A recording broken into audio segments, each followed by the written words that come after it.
Geography के 25 most important question देखेंगे जो आपके सभी आने वाले एग्जाम के लिए महत्वपूर्ण होंगे।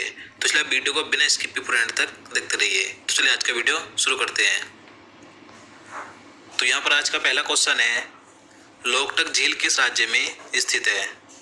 तो देखिए सबसे पहले बता दूं, जितने भी क्वेश्चन मैं आपके लिए इस वीडियो में लेकर आया हूँ, आपको प्रत्येक क्वेश्चन का आंसर नीचे कमेंट बॉक्स में जरूर बताना है, जिससे कि आप अपना रिवीजन कर सकें। और देखिए अगर आपको ज़्यादा समय चाहिए तो आप वीडियो रोककर प्रत्येक क्वेश्चन का आंसर बता सकते हैं। तो इसका आंसर क्या हो जाएगा, ऑप्शन सी हो जाएगा, मणिपुर राज्य में। लोकटक झील मणिपुर राज्य में स्थित है। नेक्स्ट क्वेश्चन है, अलमाटी बांध किस नदी पर स्थित है। तो इसका आंसर आप बता सकते हैं।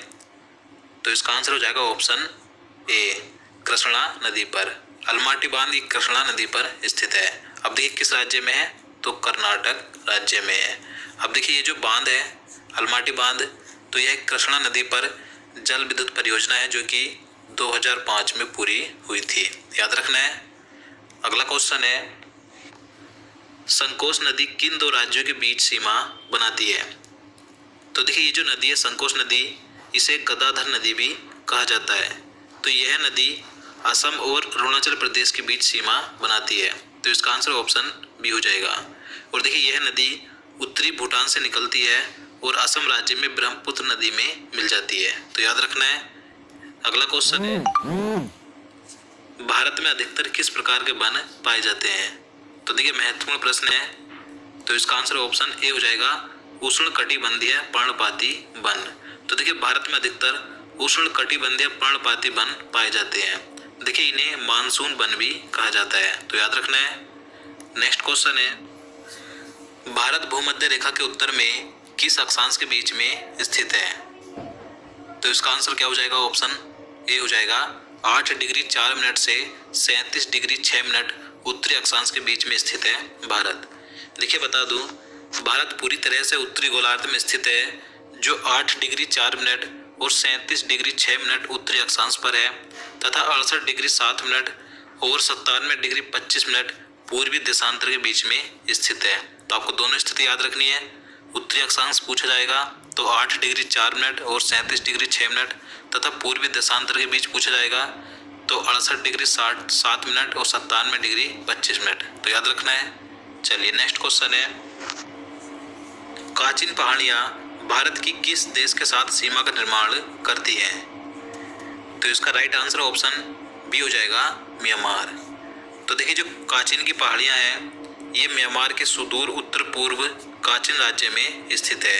यह पहाड़ियाँ भारत और म्यांमार के बीच सीमा का निर्माण करती हैं। और देखिए यह पहाड़ियाँ अरुणाचल प्रदेश के साथ लगती हैं, तो याद रखना है। अगला क्वेश्चन है, कौन सी नदी को तिब्बत में सांगपो के नाम से जाना जाता है। तो देखिए महत्वपूर्ण प्रश्न है, तो आप सभी जानते होंगे। तो इसका आंसर क्या हो जाएगा, ऑप्शन ए हो जाएगा, ब्रह्मपुत्र नदी को। देखिए ब्रह्मपुत्र नदी को तिब्बत में तो संगपो यानी कि या सांगपो के नाम से जाना जाता है, और अरुणाचल प्रदेश में इसे देहांग या दिहंग के नाम से जाना जाता है, और असम राज्य में इसे ब्रह्मपुत्र के नाम से जाना जाता है, तथा बांग्लादेश में इसे जमुना कहा जाता है। तो इसके सभी नाम याद रखने हैं। चलिए नेक्स्ट क्वेश्चन देखते हैं।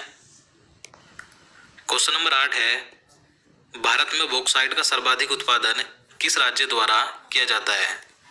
तो देखिए भारत में सबसे ज़्यादा बॉक्साइट का उत्पादन किस राज्य में होता है, तो ये होता है ओडिशा राज्य में। तो इसका आंसर ऑप्शन ए हो जाएगा। अगला क्वेश्चन है, भारत की पहली यूरेनियम खदान किस स्थान पर स्थित है।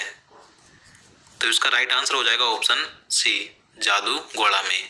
तो देखिए भारत की पहली जो यूरेनियम खदान है, यूरेनियम की खान है, कहाँ पर है, तो यह है जादूगोड़ा में। देखिए यह झारखंड के सिंहभूम जिले के जादूगोड़ा गांव में स्थित है। देखिए यह खान 1967 से कार्य कर रही है, और यह भारत में यूरेनियम की पहली खनन की प्रथम खान है। तो याद रखना है कि भारत की पहली यूरेनियम खान कौन सी है, जादूगोड़ा में। चलिए अगला क्वेश्चन देखते हैं, हरित क्रांति का पिता किसे कहा जाता है। तो देखिए काफी महत्वपूर्ण प्रश्न है, आप इसका आंसर जानते हैं तो नीचे कमेंट बॉक्स में बता सकते हैं। तो इसका आंसर हो जाएगा ऑप्शन ए, नॉर्मन बोरलॉग को। नॉर्मन बोरलॉग को हरित क्रांति का पिता कहा जाता है। लेकिन देखिए अगर भारत की बात करें कि भारत में हरित क्रांति का पिता किसे कहा जाता है, तो भारत में कहा जाता है डॉक्टर एम.एस. स्वामीनाथन को। तो दोनों नाम याद रखने हैं। और देखिए यहाँ पर जो वर्गीस कुरियन है, इन्हें श्वेत क्रांति का पिता कहा जाता है। चलिए अगला क्वेश्चन है, भारत का सबसे बड़ा कॉफी उत्पादक राज्य कौन सा है? तो इसका राइट आंसर हो जाएगा ऑप्शन सी, कर्नाटक राज्य। कर्नाटक राज्य भारत का सबसे बड़ा कॉफी उत्पादक राज्य है, यानी कि भारत में सबसे ज्यादा कॉफी का उत्पादन किस राज्य में होता है? कर्नाटक राज्य में। नेक्स्ट क्वेश्चन है, कांगेर घाटी राष्ट्रीय उद्यान किस राज्य में स्थित है? तो इसका सही आंसर ऑप्शन ए हो जाएगा छत्तीसगढ़ राज्य में। तो देखिए जो कांगेर घाटी राष्ट्रीय उद्यान है, इसे 1982 में भारत सरकार द्वारा राष्ट्रीय उद्यान घोषित किया गया था। तो ये छत्तीसगढ़ राज्य में स्थित है। अगला क्वेश्चन है, सिंधु नदी की कौन सी सहायक नदी मानसरोवर झील से निकलती है? देखिए सिंधु नदी की कई सारी सहायक नदियां जैसे कि झेलम, ब्यास, सतलुज, रावी, चेनाब आदि। तो जो यहाँ पर सतलुज नदी है, यह तिब्बत में मानसरोवर झील से निकलती है। तो इसका आंसर ऑप्शन सी हो जाएगा। अगला क्वेश्चन है, तुलबुल परियोजना किस नदी पर स्थित है? तो देखिए जो तुलबुल परियोजना है, यह जम्मू कश्मीर में झेलम नदी पर स्थित है। तो इसका आंसर क्या हो जाएगा? ऑप्शन सी हो जाएगा, झेलम नदी पर। अगला क्वेश्चन है, निम्नलिखित में से किस बंदरगाह को अरब सागर की रानी कहा जाता है? तो देखिए महत्वपूर्ण प्रश्न है। तो इसका राइट आंसर ऑप्शन डी हो जाएगा, कोच्चि बंदरगाह को, यानी कि कोचीन बंदरगाह को। तो देखिए जो कोच्चि बंदरगाह है, यह एक प्राकृतिक बंदरगाह है जिसे कि अरब सागर की रानी कहा जाता है। और देखिए मैं आपको बता दूं, मैंने पहले ही जो भारत के प्रमुख बंदरगाह हैं उनका एक पूरा वीडियो बनाया हुआ है। अगर आप उस वीडियो को देखना चाहते हैं तो आप चैनल में जाकर देख सकते हैं, काफ़ी महत्वपूर्ण वीडियो है। चलिए अगला क्वेश्चन देखते हैं, भारत में सर्वाधिक क्षेत्रफल पर किस मिट्टी का विस्तार है? तो देखिए भारत में सबसे ज़्यादा क्षेत्रफल कौन सी मिट्टी पाई जाती है? तो ये है जलोढ़ मिट्टी। तो इसका आंसर ऑप्शन ए हो जाएगा, भारत में सर्वाधिक लगभग 43% भूभाग पर जलोढ़ मिट्टी पाई जाती है और यह सबसे अधिक उपजाऊ मिट्टी होती है। तो याद रखना है। नेक्स्ट क्वेश्चन है, पुष्कर घाटी से निकलने के बाद लूनी नदी कहाँ समाप्त हो जाती है? तो इसका आंसर हो जाएगा ऑप्शन बी, कच्छ के रण में। तो देखिए जो लूनी नदी है, इसका उद्गम राजस्थान के अरावली पर्वत श्रेणी में पुष्कर घाटी से होता है और यह नदी गुजरात के कच्छ के रण में समाप्त यानी कि विलुप्त हो जाती है। चलिए अगला क्वेश्चन देखते हैं, सबसे उच्च कोटि का लोहा कौन सा होता है? तो देखिए सबसे उच्च कोटि का लोहा होता है मैग्नेटाइट। तो इसका आंसर ऑप्शन ए हो जाएगा। देखिए मैग्नेटाइट सबसे उत्तम कोटि का अयस्क है। इसमें देखिए 70% धातु अंश पाई जाती है। तो याद रखना है, सबसे उच्च कोटि का लोहा होता है मैग्नेटाइट। इसके बाद होता है हेमेटाइट, फिर लिमोनाइट, फिर सिडराइट। चलिए अगला क्वेश्चन है, भारत और बांग्लादेश के बीच फरक्का बांध विवाद किस नदी के जल बंटवारे को लेकर है? तो ये है गंगा नदी के बंटवारे को लेकर। तो इसका आंसर ऑप्शन ए हो जाएगा।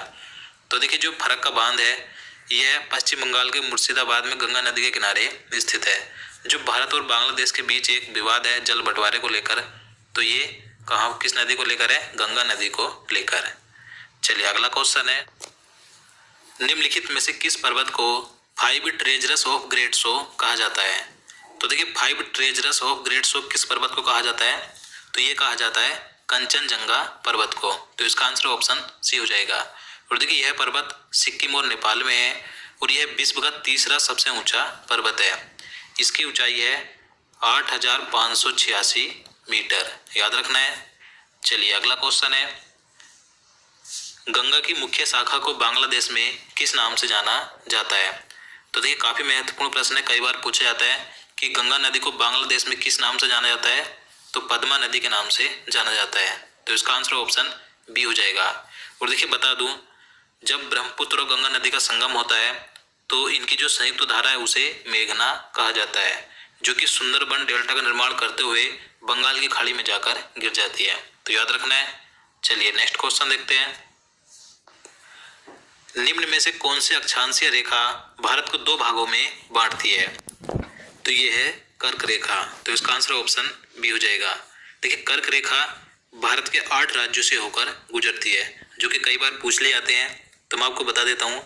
देखिए, जो कर्क रेखा भारत के 8 राज्यों से होकर गुजरती है, जो कि है गुजरात, राजस्थान, मध्य प्रदेश, छत्तीसगढ़, झारखंड, पश्चिम बंगाल, त्रिपुरा और मिजोरम। तो इन 8 राज्यों से होकर गुजरती है भारत में कर्क रेखा, याद रखना है। चलिए अगला क्वेश्चन देखते हैं।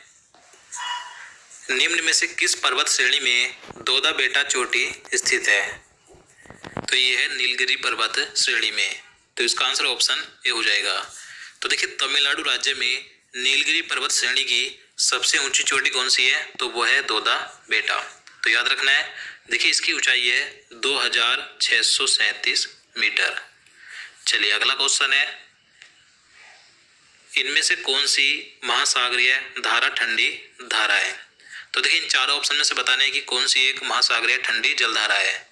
तो ये है लैब्राडोर धारा, तो इसका आंसर ऑप्शन सी हो जाएगा।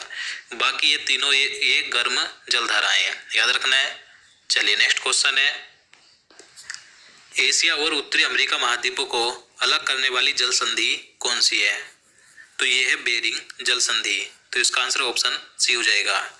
तो देखिए, जो बेरिंग की खाड़ी है यानी कि बेरिंग जल संधि है, तो यह उत्तर पूर्वी एशिया और उत्तर पश्चिमी उत्तर अमेरिका को पृथक करने वाली एक खाड़ी है, तो याद रखना है। तो दोस्तों आज के लिए इतना ही। उम्मीद करता हूँ आपको वीडियो पसंद आया होगा। अगर आपको वीडियो अच्छा लगा हो, आपके लिए हेल्पफुल हो, तो प्लीज़ वीडियो को लाइक और शेयर करना, साथ ही चैनल को भी सब्सक्राइब कर लेना।